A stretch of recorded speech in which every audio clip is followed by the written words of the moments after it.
le message. Et j'ai la ferme assurance que tu as mal fait de ne pas inviter ton voisin aujourd'hui. Hein? Vraiment, parfois, on ne se rend pas compte qu'on est chiche involontaire, qu'on est un chiche inconscient, un égoïste inconscient. Hein? Quand tu viens ici, c'est parce que tu viens au banquet de l'Éternel.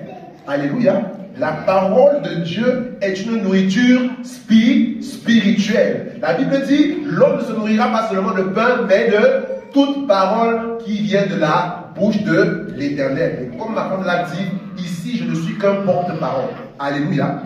Donc ici, là, quand vous venez en fait à la bouffe spirituelle. Vous venez à la fête, là où vous allez manger. Et c'est pourquoi quand tu pars à la fête sans inviter ton voisin, sans inviter ton ami, ça veut dire que tu es chiche. Tu veux tout manger, toi seul. Si c'est que tu n'es pas chiche, ça veut dire que ce soir, quand tu vas rentrer à la maison, tu vas réfléchir tout ce que je t'ai dit à ton voisin que tu n'as pas invité. Là, on saura que tu es gentil, que tu n'es pas chiche, que tu es charitable. Alléluia. Amen. Gloire à Dieu. Donc, je vais rapidement prier et je vais passer au message. Tant de Père, je te dis merci pour le privilège, une fois de plus, de parler en ton nom. Seigneur, je ne suis qu'un homme, je ne suis, Seigneur, qu'un instrument. Sois éternel, mon Dieu, celui qui va parler à ton Église. Et je prie pour des oreilles disponibles, disposées, attentives à ce que ton Esprit dira à l'Église ce soir. Au nom de Jésus. Amen. Alléluia. Nous allons lire aujourd'hui dans Marc, chapitre 7. Comme je disais, et comme on l'a dit, c'est un message très important et très bénissant que le Seigneur va donner pour vous. Je lis à partir du verset 13 jusqu'au verset 22. C'est un peu long, désolé, mais c'est important pour la quintessence du message. À partir du verset 13, bon, je préfère qu'un meilleur lecteur, bien qu'une meilleure lectrice se lève pour honorer le Seigneur en lisant hautement sa parole. Marc chapitre 7, à partir du verset 7 jusqu'au verset 13 jusqu'au verset 22.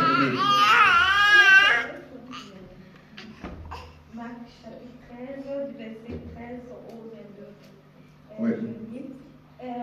Annulant ainsi la parole de Dieu par votre tradition que vous avez établie.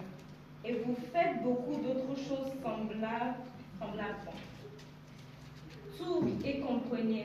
Il n'est hors de l'homme rien qui, entrant en lui, puisse le souiller, mais ce qui sort de l'homme, c'est ce qui le souille. Si quelqu'un a des oreilles pour entendre, les disciples l'interrogèrent sur cette parabole. Il leur dit, voici, vous aussi êtes-vous donc sans intelligence? Ne comprenez-vous pas que rien de ce qui du dehors entre dans l'homme ne peut le souiller, car cela n'entre pas dans son cœur, mais dans son ventre, puis s'en va dans les lieux secrets, qui purifie tous les aliments. Il dit encore, ce qui sort de l'homme, c'est ce qui souille l'homme. Amen. Amen. Dedans, c'est du cœur des hommes que sortent les mauvaises pensées, les adultères, les débauches, les meurtres, les vols, les cupidités, les méchancetés, la fraude, le dérèglement, le regard envieux, la calomnie, l'orgueil, la folie. Amen. Amen. Et très bien. Alléluia. Donc permettez-moi rapidement de lire le verset 20 au verset 22, juste ces deux petits versets parce que c'est ça qui contient le point particulier, le point culminant de mon message. Le verset 20, je lis dans le nom du Seigneur. Il disait, ce qui sort de l'homme, voilà ce qui rend l'homme impur. Car c'est du dedans. Dites avec moi, c'est du dedans. C'est du dedans, c'est du cœur de l'homme que sortent les mauvaises pensées, prostitution, vol, meurtre, adultère, cupidité, méchanceté, ruse, dérèglement, regard envieux, blasphème, orgueil, folie. Et le verset 23 pour compléter, toutes ces choses mauvaises sortent du dedans et rendent l'homme comment? Impur. Acclamons la parole du Seigneur. Donc bien aimé, aujourd'hui je prêche sur le thème comment garder son âme propre et en bonne santé. Comment garder son âme pure et en bonne santé. Bien aimé, ce que vous devez commencer à comprendre, c'est que depuis le commencement de l'Église, on observe dans la maison de Dieu des gens qui, à cause d'une mauvaise compréhension de la parole de Dieu ou alors à cause d'une mauvaise interprétation de la parole de Dieu, sont à l'origine de beaucoup de scandales, sont à l'origine de beaucoup de divisions. Et c'est un problème vraiment très récurrent dans notre génération d'aujourd'hui. La preuve en est que lorsque vous regardez, quand vous entendez parler de scandales dans le monde, au moins 30% proviennent de la maison de Dieu. Hein? Quand vous entendez de dérèglements, de déviations, vous ne manquerez pas d'entendre parler de la maison de Dieu. Des pasteurs qui ont fait ceci, des prêtres qui sont homosexuels, des prêtres qui ont volé la femme des gens, ainsi de suite. Donc, il y a beaucoup de scandales provenant de la maison de Dieu. Et d'autres scandales sont d'autres doctrinaux, c'est-à-dire causés par des gens que j'appelle les traditionalistes religieux. Encore appelés en théologie, pas en théologie, encore appelés des judaïsants. Je vous avais déjà expliqué ce que c'est que les judaïsants, non? Qui se rappelle? Qui se rappelle de la définition des judaïsants? J'avais expliqué que les judaïsants, c'était des païens qui s'étaient convertis à Christ, mais qui continuaient à vivre selon quoi? Très bien, selon la loi de Moïse, selon certaines prescriptions de la loi de Moïse. Donc, c'était des gens qui ne voulaient pas vivre le christianisme authentique et qui voulaient associer le christianisme à certaines prescriptions de la loi de Moïse, à des prescriptions anciennes. Or, le Seigneur Jésus-Christ, qu'est-ce qu'il avait enseigné de son vivant? Pardon, quand il était de son vivant, ça veut dire que lorsqu'il était sur terre, il avait enseigné qu'on ne coupe pas un vieux tissu à un drap neuf. Autrement, le drap neuf va l'emporter et la déchirure sera pire. Alléluia. Le tissu neuf en soi se ramène à la foi, ou alors ça ramène à l'enseignement de Christ qui est fondé, qui a été relaté après lui par les saints apôtres. Ça veut dire la sainte doctrine. Alléluia. Et le Seigneur est en train de dire quoi? On ne peut pas prendre la loi de Moïse, les anciennes choses, les anciennes pratiques, pour venir les associer au drap neuf, qui est l'évangile de Christ, qui est l'évangile pur, qui est la sainte doctrine. Alléluia. Autrement, qu'est-ce qui va s'en suivre? Une déchirure. Qu'est-ce que représente la déchirure dans la maison de Dieu? La division. Ça représente quoi? La séparation. Donc, une façon de dire que les pratiques anciennes que vous êtes en train de vouloir associer à l'évangile authentique ne peuvent qu'entraîner des scandales dans la maison de Dieu. Alléluia. Est-ce qu'on est ensemble? Et dans le texte que nous venons de lire, nous observons un cas de figure similaire. Amen. On observe donc dans le texte de Marc, je viens de lire, un cas de figure similaire. Ça veut dire que quoi? Le texte nous parle des pharisiens qui un jour, voyant que les apôtres de Jésus s'étaient mis à manger sans se laver les mains, ont commencé à les accuser. Ils sont venus dire à Jésus, mais comment se fait-il que tes disciples mangent sans se laver les mains? Alors Jésus-Christ, qu'est-ce qu'il les a répondu? Très en colère, il les a dit, hypocrites. Et Ésaïe avait bien prophétisé contre vous en disant que ce peuple m'honore des lèvres, mais son cœur est loin de moi. Ils ont changé la loi de Dieu ils ont annulé le verset, c'était le verset 13. Ils ont annulé la loi de Dieu au détriment de leur tradition. Amen. Est-ce qu'on est ensemble? C'est la raison pour laquelle quand j'ai introduit, j'ai dit que je les ai représentés comme je les appelle les traditionalistes religieux. Cela veut dire des gens qui veulent mélanger la loi de Dieu ou alors annuler la loi de Dieu au détriment de leur tradition. Amen. Et c'est comme ça que le Seigneur les a dit, ce n'est pas ce qui entre en nous qui nous rend impurs. Comme une façon de dire que ce n'est pas parce que tu ne te laves pas les mains avant de manger que tu es impur, mais le Seigneur les a dit, c'est ce qui sort de nous qui nous rend impurs. Et ce qui sort de nous, il a cité beaucoup de choses, la convoitise, l'adultère, les impudicités, ainsi de suite. Il a dit, voilà les choses qui rendent impurs. D'où, quel est le problème dans ce texte? Quel est le problème du fond dans cette histoire? Il y a deux problèmes majeurs dans cette histoire. Le premier problème que ce texte pose, c'est que quoi? Les traditionalistes, les pharisiens, ils avaient annulé la loi de de Dieu au détriment de quoi? De leur tradition. Voilà le premier problème qui est posé dans ce texte. Et deuxièmement, le deuxième problème, il faisait cela pourquoi? Parce qu'il ne connaissait pas Dieu. Il n'avait pas une connaissance profonde de Dieu. Parce que quelqu'un qui connaît les profondeurs de Dieu ne peut pas se livrer à une telle déviation. Est-ce qu'on est ensemble? Est-ce que quelqu'un peut dire Amen? Alléluia. Bien-aimé, laisse-moi te dire que la connaissance de Dieu, la crainte de Dieu va t'empêcher de te livrer à certaines déviations. Donc deux problèmes se posent, dont l'un est la conséquence de l'autre. Le fait que ces gens n'avaient pas une relation profonde, sincère avec Dieu, entraînait le fait qu'ils abandonnaient la loi de Dieu pour privilégier leur tradition. Quand Dieu est ta priorité, bien-aimé, tu n'abandonneras pas Dieu pour privilégier tes intérêts personnels. Amen. Alléluia. Quand Dieu est ta priorité, tu n'annuleras jamais sa parole au détriment de tes intérêts personnels. C'est malheureusement ce que nous retrouvons dans l'église d'aujourd'hui. Beaucoup de gens privilégient leur intérêt, ce qui plaît à leur moi, ce qui plaît à leur chair, ce qui leur est profitable au détriment de quoi? De la parole de Dieu. Beaucoup de gens, beaucoup de pasteurs aujourd'hui ont déjà sacrifié l'évangile pour pouvoir être à l'aise. Ils ont sacrifié l'église, l'évangile, afin de rechercher quoi? Le bien corporel, le bien physique, le bien matériel. Que cela ne soit jamais ton partage au nom suprême de Jésus-Christ. Quel que soit ce que ça va t'écouter, je décrète, je déclare et j'établis que tu resteras fermement établi sous la sainte doctrine et que tu ne dénieras ni à gauche ni à droite au nom de Jésus-Christ. Alléluia. Voilà donc les deux problèmes qui se posent dans ce texte. L'annulation de la loi de Dieu et le manque d'une communion sincère avec le Seigneur. Et quelles en étaient les conséquences?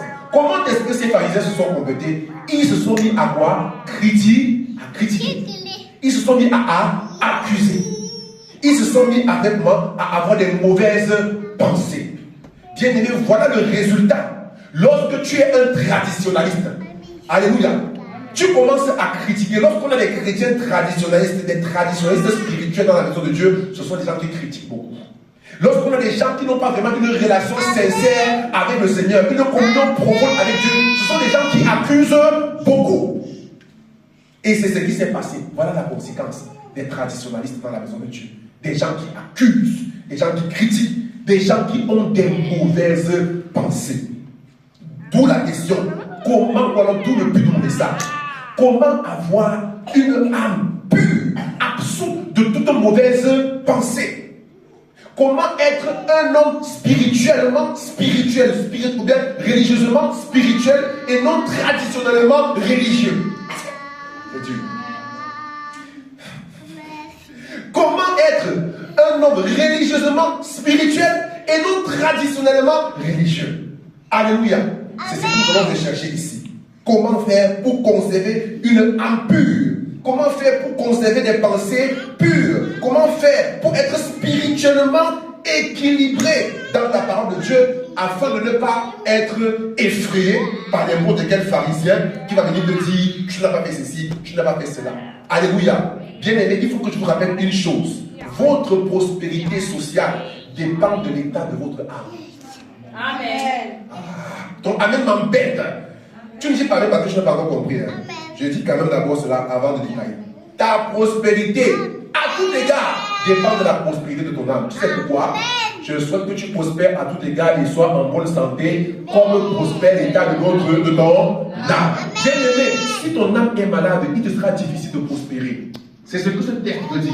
Alléluia. Amen. Et c'est pourquoi je suis venu, afin de guérir ton âme, pour que tes problèmes de mariage, pour que tes problèmes d'école, pour que tes problèmes de persécution soient annulés aujourd'hui au nom de Jésus. Et ça sera le cas si ton amen est plus fort que le amen de ton voisin. Alléluia. Bien-aimé, je souhaite que ton âme prospère aujourd'hui et je suis venu la guérir par la parole de Dieu parce qu'il n'y a aucun médicament qui est à même de guérir la lame de l'homme en dehors de la parole de Dieu. Si on t'a prescrit quelque chose d'autre, sache que c'est le poison. Ah, ne dis pas amen. Ça nous conseille pas. Alléluia. Ainsi, bien-aimé, il y a deux dimensions à considérer pour parvenir à une âme pure et en bonne santé. La première dimension, c'est la dimension spirituelle. Et la deuxième dimension, la première dimension, c'est la dimension doctrinale. Je vais commencer par là. La première dimension, c'est la dimension doctrinale. Dites avec moi doctrinale. Doctrinale. Et la deuxième dimension, c'est la dimension ontologique et spirituelle. Voilà les deux dimensions que je vais aborder. Je commence par la dimension doctrinale. La dimension doctrinale se trouve dans le verset 23, 13, où le Seigneur dit, vous avez annulé. Voilà, très bien. Même le verset 13, un peu qu'on lise. En français. Il dit quoi? Pas de problème. Voilà, je peux le lire rapidement. Il dit, vous annulez ainsi la parole de Dieu par votre tradition que vous vous êtes donné et vous faites bien d'autres choses semblables. Donc, voilà là où repose le problème d'ordre doctrinal. Ça veut dire que quoi? Les pharisiens avaient annulé la loi de Dieu. Qu'est-ce que cela veut dire? Bien aimé, j'ai recherché pour savoir ce qui s'était passé. C'est lorsque le Seigneur a parlé d'annuler. Est-ce que vous savez que la loi de Moïse n'exigeait pas de manger en se lavant les mains? Moi, au début, je me suis dit qu'en soi, quand je ne connaissais pas encore l'histoire, je pensais que les disciples effectivement avaient péché parce que je me disais que dans le Lévitique, Moïse prescrivait de se laver les mains avant de manger. Mais c'est faux. Moi-même, quand j'ai encore médité ce que ça me que j'ai compris que ça n'existe pas. Là où Moïse a prescrit de se purifier, c'est lorsque un homme était en contact avec un mort. Ou lorsque tu as touché quelque chose de souillé, alors Moïse prescrivait que tu dois te laver. Ou alors lorsque les Lévites devaient venir offrir le sacrifice dans la tente d'assignation, ils devaient se purifier, ils devaient pratiquer des ablutions. Mais jamais la loi de Moïse n'a prescrit qu'il faut te laver les mains avant de manger. Ça n'existe pas. Donc en soi, les disciples de Jésus n'avaient pas péché. Mais ici, bien aimé, on se rend compte que les pharisiens les accusent comme s'ils avaient commis un péché. En soi, c'était un crime non contre Dieu, mais un crime contre quoi? Contre leur tradition. Alléluia. Alléluia. Ainsi, on comprend que ces pharisiens avaient une âme malade. Pourquoi? Parce qu'ils se sont retrouvés en train d'accuser des innocents. Bien aimé, aussi longtemps que tu n'as pas péché contre Dieu, tu n'es pas coupable. Oh, donne-moi une année que je prêche. Bien aimé, parfois les hommes nous laissent croire que quand on a péché contre eux, c'est contre Dieu qu'on a péché. Bien aimé, je te dis c'est faux. Moi-même j'ai déjà été victime de ça. Tu fais quelque chose contre quelqu'un et parce que tu ne fais pas ce qui lui plaît, il veut te donner l'impression que c'est contre Dieu le Père, même pas contre Jésus. C'est-à-dire le Père, le Tout-Puissant, que tu as commis un crime. Alléluia. Bien aimé, quand tu pêches contre les hommes, ça tombe. Quand tu pêches, fauter contre un homme, ou alors ne pas satisfaire un homme ne veut pas dire automatiquement, ou alors toujours, que tu n'as pas satisfait Dieu. Amen. Il faut que cela soit très bien ancré en vous, parce que vous êtes, pour retrouver peut-être un jour, comme certains, en train de plaire aux hommes, pensant qu'en plaisant aux hommes, vous plaisez à Dieu. Même si c'est ton père, même si c'est ton père biologique, ton père spirituel, si c'est lui qui t'envoie aller voler, dis-lui clairement que Dieu n'est pas d'accord avec ça. Parce que les gens m'ont dit que non, Dieu a dit honore ton père et ta mère. Donc mon père va m'envoyer aller tuer, je vais aller tuer parce que je vais l'honorer. Ça veut dire quoi? Je n'ai donc pas compris Dieu. C'est la raison pour laquelle au début j'ai dit qu'il y a des gens qui créent des scandales parce qu'ils n'ont pas compris. Quand Dieu te dit honore ton père et ta mère, cela ne veut pas te dire que Dieu t'envoie aller tuer parce que ton père et ta mère t'a demandé de le faire. Et il faut comprendre qu'une des règles de l'interprétation de la Bible, de la parole de Dieu, c'est quoi? C'est que la Bible s'interprète elle-même. Est-ce qu'on est ensemble? La Bible s'interprète elle-même. Quand quelqu'un te dit, Dieu a dit honore ton père et ta mère, ton père te dit, va tuer. Tu vas tuer parce que tu l'as honoré. Pourtant, dans le 4e commandement, la Bible dit, tu ne tueras. Alors, vous voyez, c'est parce que tu ne lis pas ta Bible que tu vas partir tuer. Amen. Donc, quand tu n'as pas la compréhension complète, une compréhension panoramique de la Bible, tu vas penser que tu as péché contre Dieu parce que quand tu as envie de faire quelque chose, tu n'as pas fait. Non. Quelqu'un qui a une bonne écriture de la Bible ne se laisse pas entraîner à tout vent. Et c'est comme ça, là, bien aimé, que ces pharisiens, ayant une âme malade, se sont retrouvés en train d'accuser les innocents. Bien aimé, lorsque ton âme est malade, tu vas devenir quelqu'un qui critique beaucoup. Quand ton âme est malade, tu vas devenir quelqu'un qui accuse beaucoup. Tu vas même accuser les gens qui n'ont rien fait. Tu vas accuser les innocents. Et c'est comme ça que tu vas entraîner sur toi la colère divine. Pourquoi? Parce que lorsqu'ils ont commencé à accuser les apôtres, le Seigneur s'est levé et qu'est-ce qu'il a dit? Hypocrite! Il les a insultés. Le Seigneur se met en colère contre les gens qui accusent ses enfants sans raison. Le Seigneur se met en colère contre qui? Les traditionalistes religieux. Les gens qui privilégient leur intérêt personnel à la volonté volonté de Dieu. Si tu es un traditionnaliste religieux, le Seigneur va te combattre. Dans la maison de Dieu, il y a beaucoup de gens qui sont à combattre. Mais le problème, c'est qu'on a peur de parce qu'ils ont de l'influence. Bien aimé, tu dois avoir peur de l'influence divine et non de l'influence des hommes. Et c'est comme ça que Dieu m'a forgé. Afin de craindre sa parole et non la tradition humaine. Et afin de craindre ses intérêts et non les intérêts personnels de quelqu'un. Ma grand-mère, qui était dans la sorcellerie, m'avait donné 3 jours pour aller ramener toutes mes sœurs que j'avais amenées à Jésus-Christ dans les féticheurs. Et c'était quelqu'un qui ne tenait pas tête. Tu tentais de tuer une fois. Mais comme moi j'avais le Seigneur, je savais qu'elle était devenue un enfant pour moi. Je lui ai dit que mais tu m'influences pourquoi? Va aller demander toi-même de venir, tu vois les fétiches. Elle à qui on ne parlait pas face à face, je l'ai tenue tête. Parce que je savais que celui qui était en moi était infiniment plus fort qu'elle. Alléluia. Amen. Bien aimé, même si elle pouvait me tuer, même si elle me tuait, mon âme allait vivre. Et elle ne pouvait même pas. Parce que je le dis encore, je le dis, Jésus est plus puissant que tout homme, que tout sorcier, que tout marabout. Alléluia. C'est la raison pour laquelle, bien aimé, aie peur de celui qui peut tuer à la fois ton corps et envoyer ton âme dans la géhenne, que d'avoir seulement peur de celui qui peut tuer ton corps. Parce que rassure-toi, ce corps-là, il est éphémère. De toute façon, tu vas mourir, même si on ne te tue pas. La mort est réservée à tout le monde. Donc, même si ce n'est pas quelqu'un qui te tue, le destin te tuera. Tu seras assassiné, tu seras tué. D'autres meurent d'une mort normale et d'autres meurent parce qu'on les a tués. Mais une chose est commune à nous tous, nous mourrons. Mais la différence, c'est que où allons-nous après cette mort? Et c'est ce qu'il faut regarder. Et si toi tu es un pharisien, un traditionnel religieux qui passe son temps à accuser, sache que le chemin de l'enfer, tu es en train de signer ton visa. Toi-même tu te mets un passeport, un cachet pour l'enfer. Alléluia. Les traditionnalistes religieux. Et alors, à quoi est-ce que cela se ramène aujourd'hui? Comme j'ai dit, ça se ramène à des hommes qui introduisent dans la maison de Dieu des règles, des doctrines qui pour leur propre intérêt, et qui imposent ça aux enfants de Dieu. Dans le catholicisme, par exemple, qu'est-ce qu'on retrouve? Les cultes à l'ange gardien, les cultes à la Vierge Marie, les prières des saints, moi j'ai pas peur. C'est anti-biblique. Personne ne peut démontrer que la prière à Marie ou aux anges est dans la volonté de Dieu. C'est une tradition humaine. Même eux, ils disent qu'ils ont introduit cela afin de permettre aux chrétiens d'avoir un support pour sa foi. Mais comment est-ce que la foi de quelqu'un peut être aussi faible au point où il introduit des pratiques démoniaques pour pouvoir avoir cela pour support? Bien aimé, il faut apprendre à vivre ce qu'on appelle la foi authentique. La parole de Dieu n'a sa puissance que lorsqu'elle est prise telle qu'elle est et sans ajout. Voilà, dites Amen. Voilà. Amen. Je vous dis, la parole de Dieu n'a toute son efficacité que lorsqu'elle est prise telle qu'elle est sans ajout. Tout ce que tu ajoutes à cela vient du diable. Que ton oui soit oui, que ton non soit non. Ce qui vient dessus vient du malin. Alléluia. Amen. C'est la raison pour laquelle dans ces églises-là, la parole de Dieu n'a aucune efficacité. Ce sont des églises qui se vidangent. Ce sont des églises qui n'attirent les fidèles que par le matériel. Ils font des belles églises, des beaux temples très beaux. Tu vois les anges, on a peint en vert, blanc, tout ça. Et les gens viennent en soi par curiosité. En soi, là-bas, les fidèles, ce sont des touristes religieux. Alléluia. Ce sont des touristes. Parce que qu'est-ce qui attire les gens, les touristes?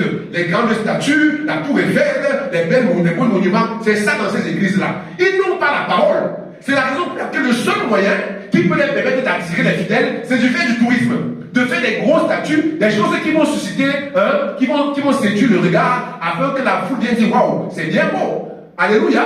Est-ce que vous savez que beaucoup de gens sont devenus témoins le jour à cause des réveillez-vous? Vous connaissez les réveillez-vous? Ce sont des livres très beaux où on dessinait les anges, où on dessinait Dieu blanc, Bible, tout ça. Et les gens, et ils ont toujours des beaux temples.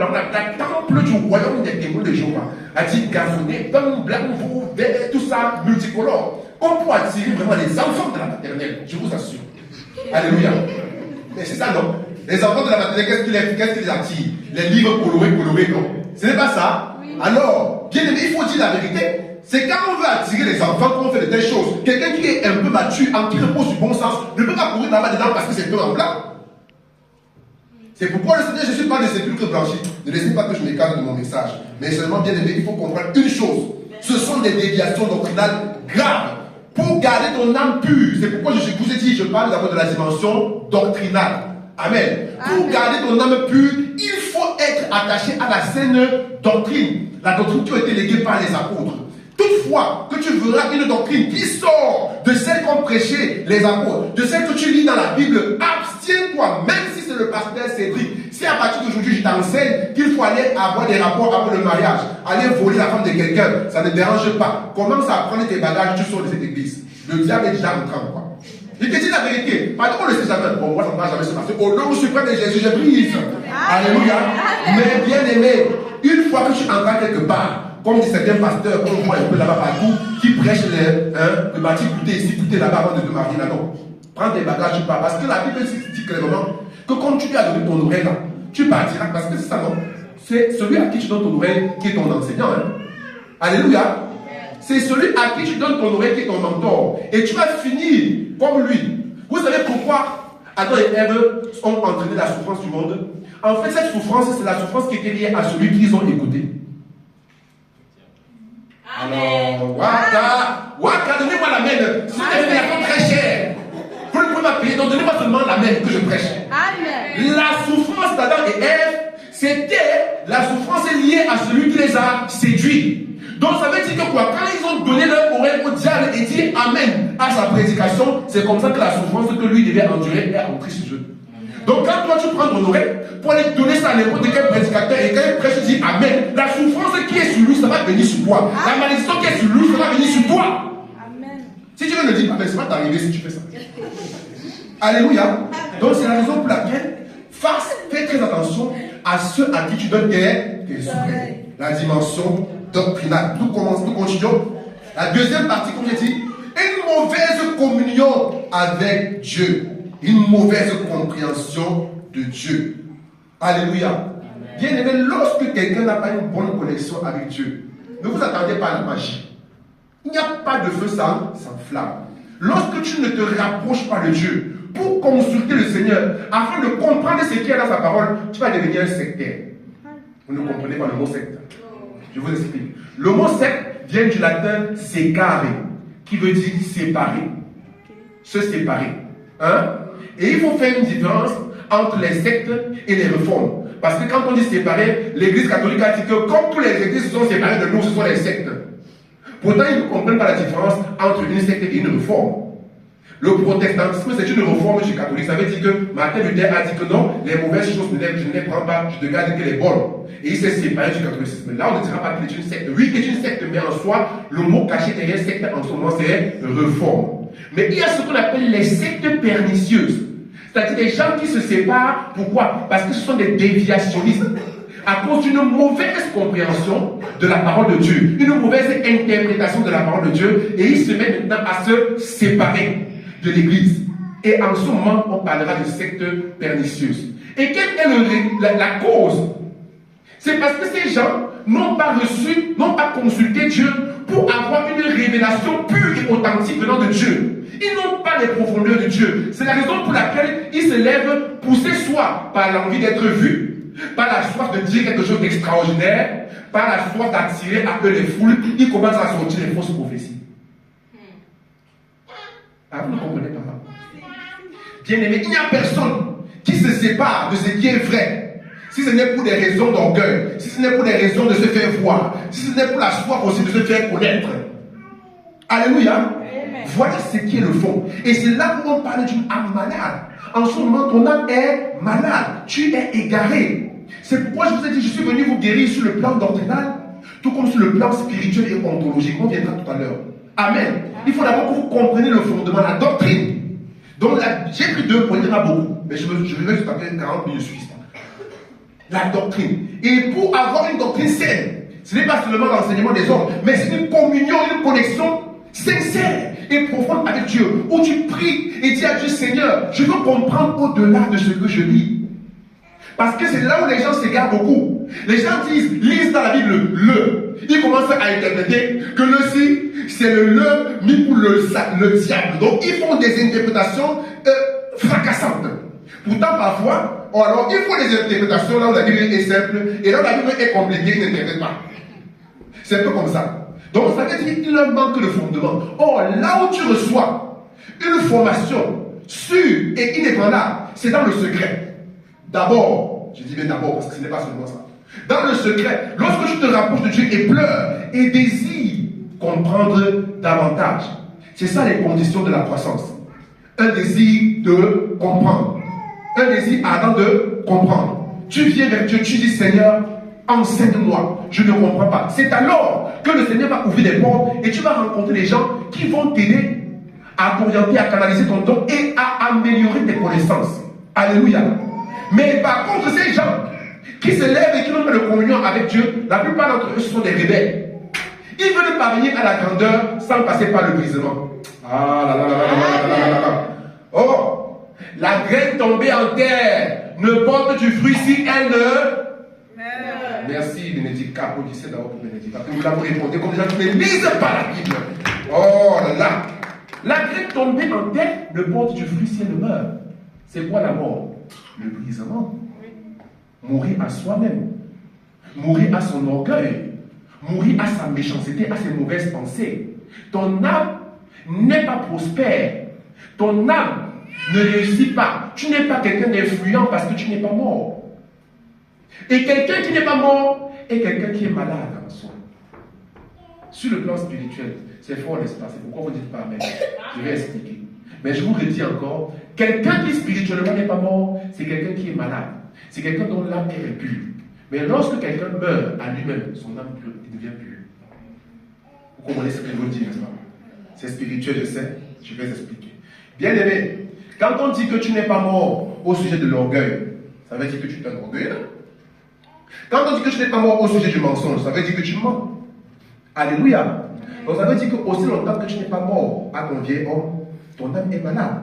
Une âme malade, c'est une âme orgueilleuse. Une âme malade, c'est une âme qui ment. Une âme malade, c'est une âme qui vole. Une âme malade, c'est une âme qui commet l'impudicité. C'est une âme adultère. C'est une âme meurtrière. C'est une âme calomniatrice. C'est une âme de dérèglement. C'est une âme malade. Parce qu'elle n'est pas morte à toutes ces choses. C'est la raison pour laquelle tous ceux qui ne sont pas morts sont malades. Voilà. Applaudissez pour le Seigneur. Vous avez eu besoin de cette vie. Vraiment. Moi, je pensais que vous deviez applaudir avant que je te donne l'explication. Cela veut dire que votre âme est un peu malade parce que vous ne comprenez pas la profondeur des choses avant que leur explication n'arrive. Ah, vous êtes un peu comme les disciples. Le Seigneur dit, tout ce qui entre en nous ne peut nous rendre impurs.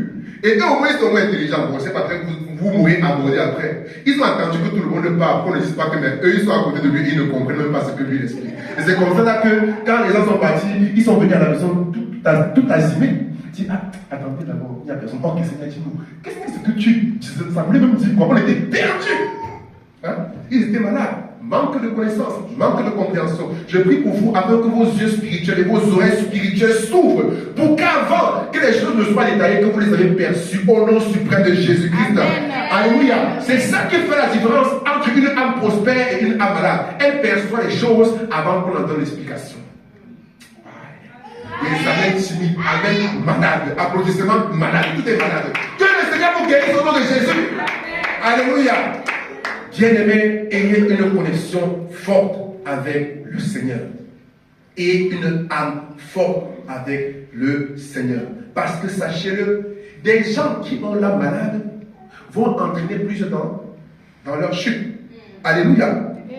Des gens qui ont l'âme malade vont entraîner les autres dans leur chute.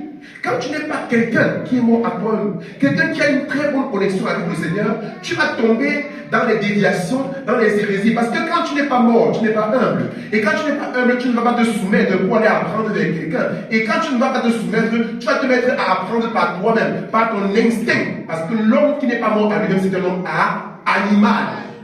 Animal, pas animal. C'est un homme animal.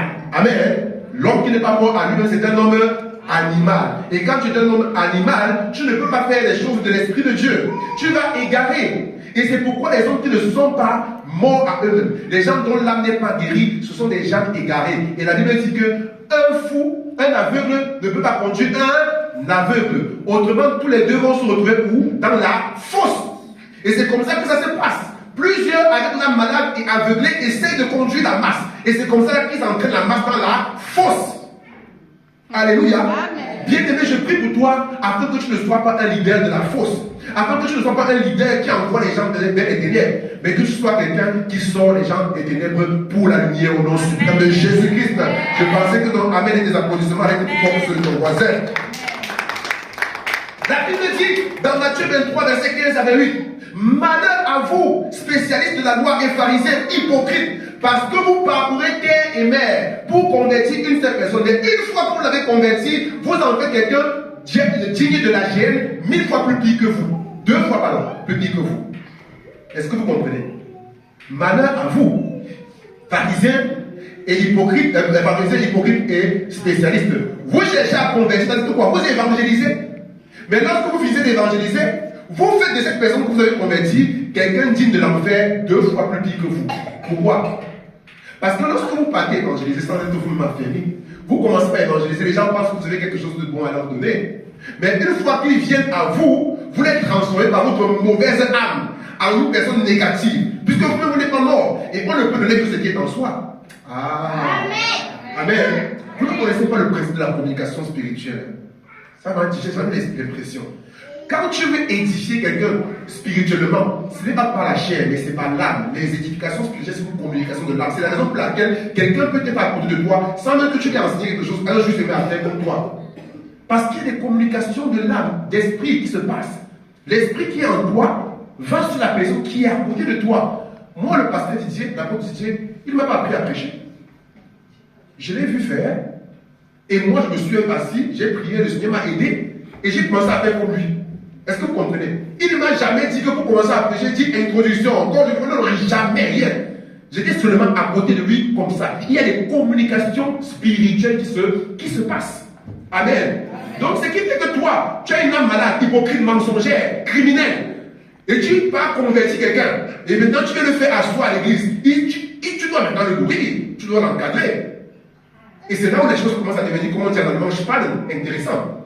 Quelle nourriture est-ce que tu vas lui donner quand de l'intérieur de toi ne viennent que des sauterelles, ne viennent que des excréments, ne viennent que des animaux démoniaques, ne viennent que la malédiction? Qu'est-ce que tu vas lui enseigner? Quand tu vois la fille là, ne lui parle même pas. Vraiment, elle ne connaît pas. Donc tu seras négatif. Et c'est comme ça que tu vas faire une brebis destinée à en faire 2 fois plus pire que toi. Parce que parfois nous reproduisons beaucoup plus ce que nous avons appris que ceux qui nous ont appris. Vous savez ça, non? Vous savez qu'Élisa a toujours fait 2 fois plus que Élie. En réalité, les fils sont toujours plus que les pères. Bien aimé, lisez la Bible, hein? C'est un principe démontré, non? Le Seigneur Jésus-Christ a lui-même dit que vous, si vous croyez en moi, vous allez faire comment?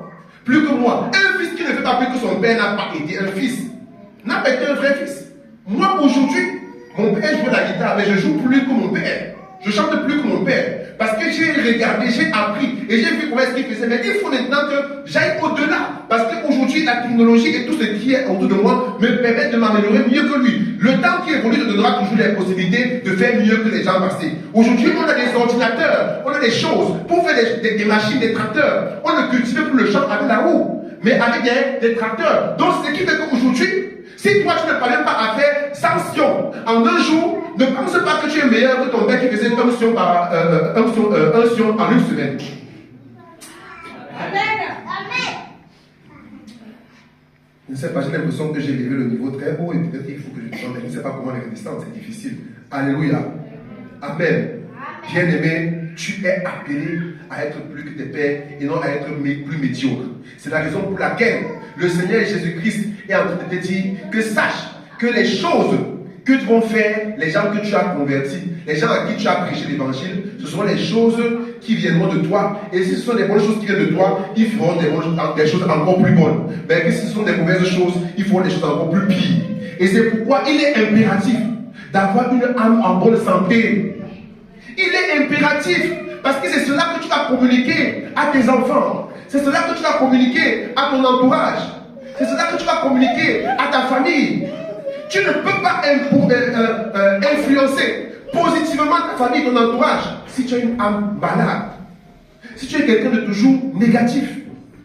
Comment avoir une âme pure et en bonne santé? Voilà donc la deuxième dimension qui va maintenant répondre sur le plan pratique. C'est la dimension ontologique et spirituelle. Je suis encore dans le temps, non? Il me manque de temps. Aidez-moi. J'espère que c'est intéressant. Si ce n'est pas intéressant, vous me dites que j'arrête. Alléluia. La dimension ontologique. Cette dimension, en tout cas, j'explique d'abord le terme ontologique. spirituelle, je suppose que vous connaissez déjà. La dimension ontologique, c'est la dimension du caractère. C'est tout. Quelles sont les choses dans ton caractère qui rendent ton âme malade? Et c'est ce que le Seigneur donc a répondu dans le verset 21 à 22. Il a dit quoi? Les pensées impures, il a dit les prostitutions, la cupidité, l'adultère, la calomnie, les regards envieux, les blasphèmes, l'orgueil, folie, ainsi de suite. Et vous voyez que ce sont les choses qui entrent dans le domaine du caractère. C'est pourquoi on appelle ça en théologie la dimension ontologique, c'est-à-dire la dimension qui affecte le caractère. Et cette même dimension a une relation avec la dimension spirituelle. Alléluia. Donc maintenant, il a cité ce qui rend l'âme malade sur le plan du caractère, sur le plan spirituel. Il a cité les mauvaises pensées. Donc pour que nous puissions savoir comment avoir une âme en bonne santé, nous devons prendre ces points-là un par un et trouver les causes. N'est-ce pas, quand tu es malade, tu pars à l'hôpital, le docteur doit d'abord trouver la cause de ton maladie. Si tu as le palu, il sait que tu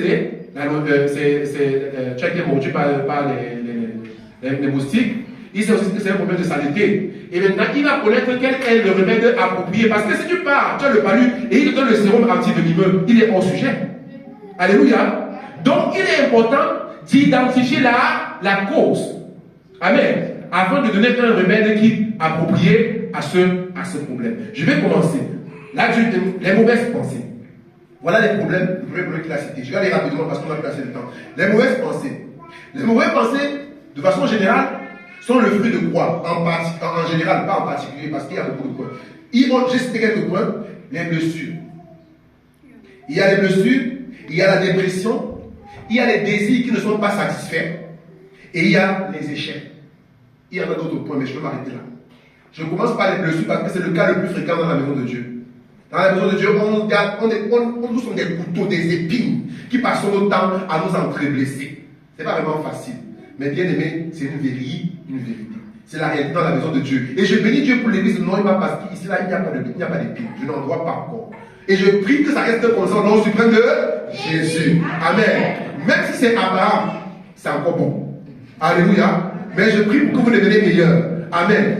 Donc, les blessures. Bien aimé, comment résoudre le cas des blessures? Le cas des blessures, c'est résoudre non point en résolvant la personne qui a posé ce problème, mais en te résolvant toi-même.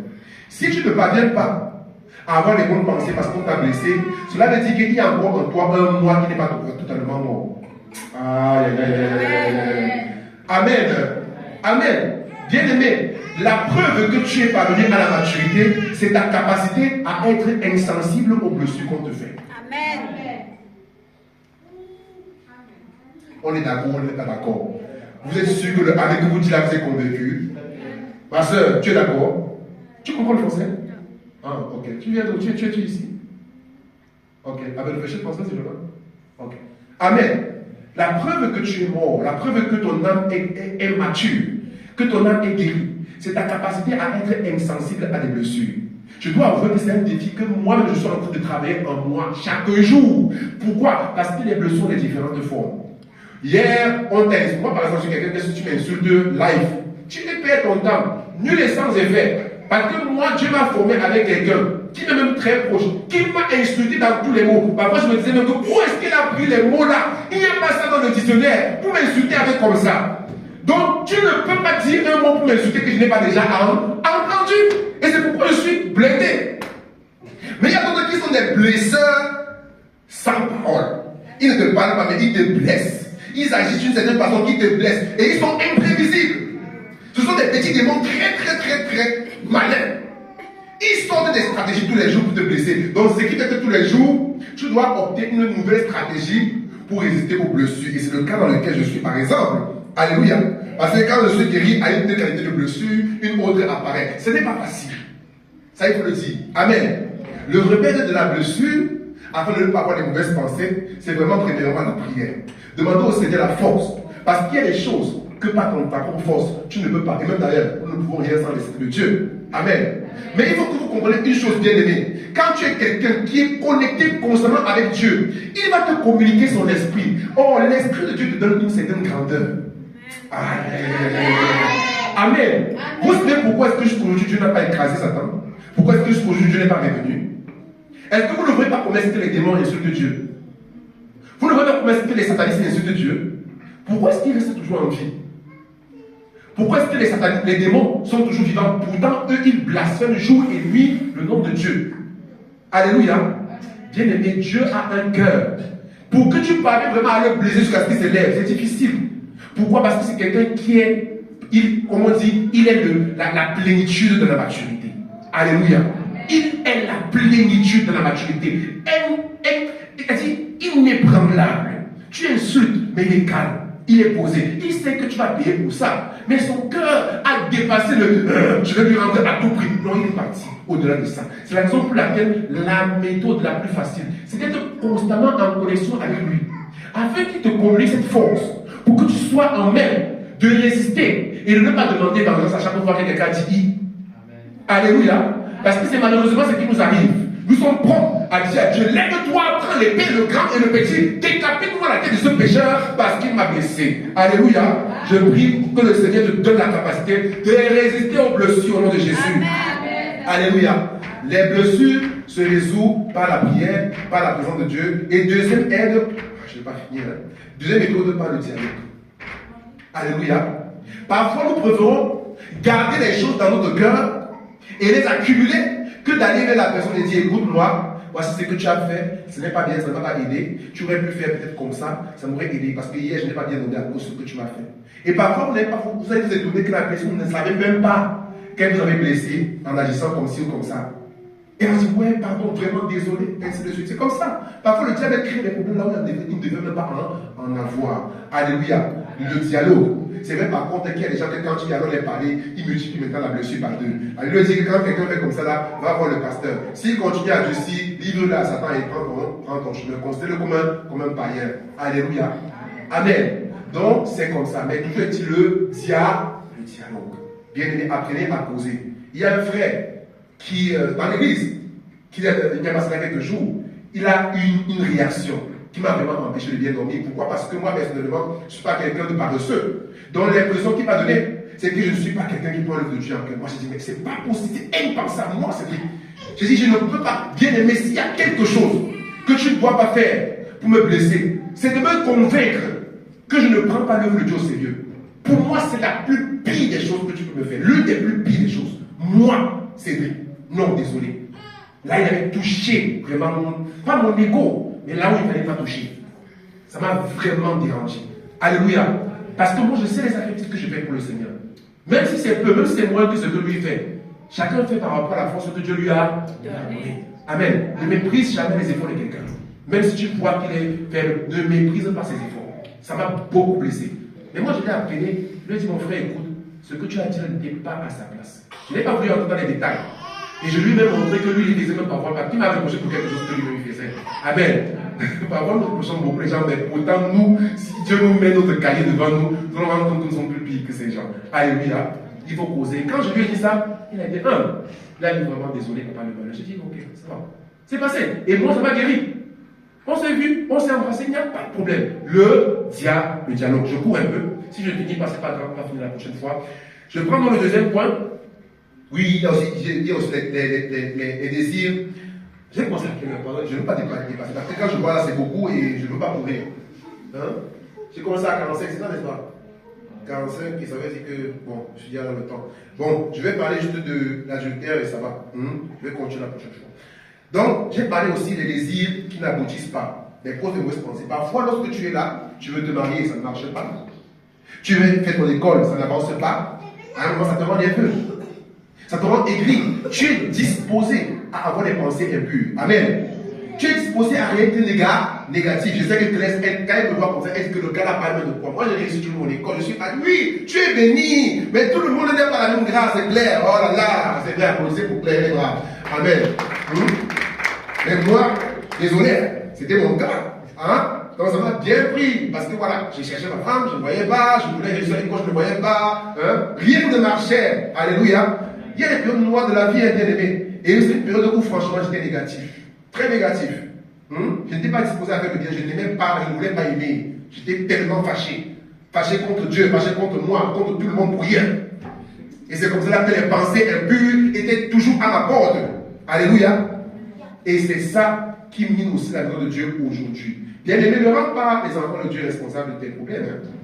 Alléluia. C'est la première chose que tu dois commencer à comprendre. Il y a des gens qui ont des problèmes dans leur foyer, des difficultés, mais ils viennent faire subir ça aux enfants de Dieu dans l'église. Hein? Quelqu'un qui a des échecs, tu viens porter toutes tes mamans là, tu viens à battre ça sur un fidèle à l'égard de Dieu. Tu verses tout ça sur lui. Tu l'engueules, tu fais tout. Là, tu te sens libéré. Mais comment? Bien aimé, attends un peu. Tu as un mari, tu as une femme, tu as des enfants. Ne viens pas chercher les enfants des autres pour passer tes.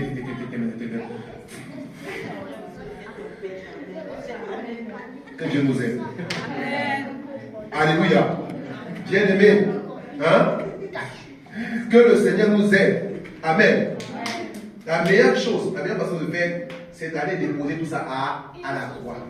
La Bible dit, venez à moi, vous qui peinez sous le joug, et je vous accorderai du repos. Car mon joug est humble et mon fardeau léger. Va verser tout ça sur le Seigneur Jésus. Tu as ce droit.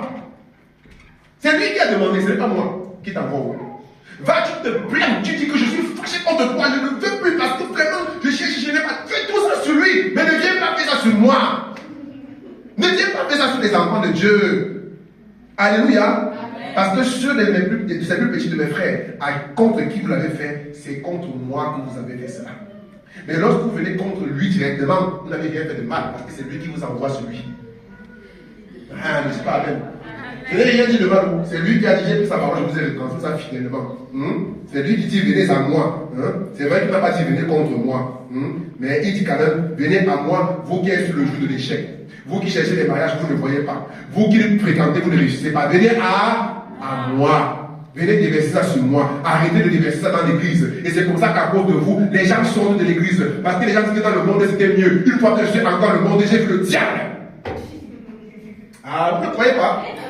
Hein? Vous savez pas qu'il y a des gens aujourd'hui qui ont dit que le vrai diable allait trouver dans l'église? Dans le monde, c'était très bien. J'avais le mamavide.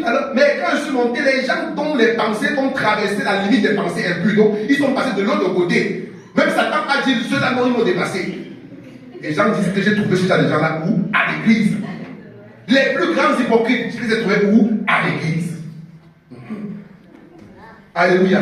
Pourquoi? Parce que tu as apporté tous tes échecs et tes dépressions, au lieu d'aller les déverser à la croix, dans le secret, tu as apporté tout ça, tu as cherché une victime potentielle parmi les enfants de Dieu, et tu as décidé que c'est sur lui que je vais passer tous mes nerfs, tous les misères que mon mari me fait subir, c'est sur lui là que je vais passer ça. Et tu penses quoi? Que devant ça, avec ça, tu es bien reçu devant la face de Dieu? Tu penses qu'un enfant de Dieu dort mal à cause de toi, tu es heureuse? Ton âme est malade. Et le Seigneur va t'affliger davantage. Parce que tu prends tes afflictions. Au lieu de venir déverser ça sur lui, tu t'en vas aller déverser sur les enfants de Dieu. Le Seigneur va te mater copieusement. Ah oui? Ah oui? Ne pense pas que tu vas affliger les enfants de Dieu et le Seigneur va t'applaudir. Non, il va te corriger copieusement. Ne dis pas amen, c'est ce qui va t'arriver si tu le fais. Alléluia. Amen. Donc, dépose tes soucis sur le Seigneur. Tu en as le droit. Et si tu sens que le déposant sur lui, tu as l'impression qu'il n'est pas forcément en train de te répondre, tu as le droit de venir voir ton pasteur, te confier. Même pas forcément seulement ton pasteur, même une amie. Te libérer. Ça va t'aider. Hein? Parfois, vraiment, je bénis Dieu pour elle. Parce que moi, je suis quelqu'un, franchement, pas qui est susceptible d'avoir les mauvaises pensées, mais qui n'aime pas. Bon, quand je dis que je n'aime pas les gens qui ont les mauvaises pensées, ça ne veut pas dire que moi, je n'en ai pas. Mais qui n'aime pas quelqu'un qui est susceptible facilement de mal penser. Et moi, quand il y a quelqu'un comme ça, je réagis aussi. Parce que je ne trouve pas confortable, normal, raisonnable que dans la maison de Dieu, quelqu'un soit aussi facilement susceptible de mal penser. Et moi, parfois, je ne comprends pas que tout le monde n'a pas la même grâce. Moi, je ne suis pas là chez moi. Quand je reste comme ça, je suis tellement, Dieu me fait cette grâce. Je suis épanoui dans mon âme. Je ne reste pas comme ça à penser gratuitement du mal de quelqu'un. Parfois, tu restes comme ça, là, quelqu'un veut te lancer quelque chose. L'autre aussi sort encore doux. Ça sort doux. Parce que moi, je suis passé par les voies où le Seigneur m'a appris à venir vers lui. Et où, quand ça ne va pas, je sais humblement aller vers quelqu'un. Mes soeurs, mes machines, ce sont des principes qui sont évidents. C'est vrai que Dieu m'a dit après que ce n'est pas tout le monde qui les comprend facilement comme toi, je les comprends. Et c'est ce qui faisait que moi, je te dirais que je suis bon. Dieu me guérit. Mais je suis facilement susceptible de réagir face à une telle réaction. Que je sais que ce que tu es en train de me faire là, ça ne vient pas de tes problèmes là-bas personnels. Mais tu veux verser ça sur moi, et tu veux verser ça dans l'église. Alors moi je te dis non. C'est ce qui fait que aie le courage, l'humilité, d'aller voir quelqu'un pour te confier. Si tu as des échecs, des dépressions, parle, communique. La communication est un grand remède, bien aimé. Avec Dieu, tout comme avec les hommes. Amen. Donc je vais m'arrêter ici pour aujourd'hui. J'ai pris beaucoup de temps. Que le Seigneur vous bénisse abondamment. Qu'il vous donne une âme épanouie. Qu'il vous donne des pensées pures. Qu'il vous aide à rester inébranlable malgré vos échecs, malgré toutes les difficultés qui peuvent vous rendre aigris. Parce que croyez-moi, ce n'est pas le fait de venir déverser tout ça sur quelqu'un, sur les enfants de Dieu, que ça va apporter la solution à votre problème. Alléluia. La solution à tout problème s'appelle Jésus-Christ. Amen.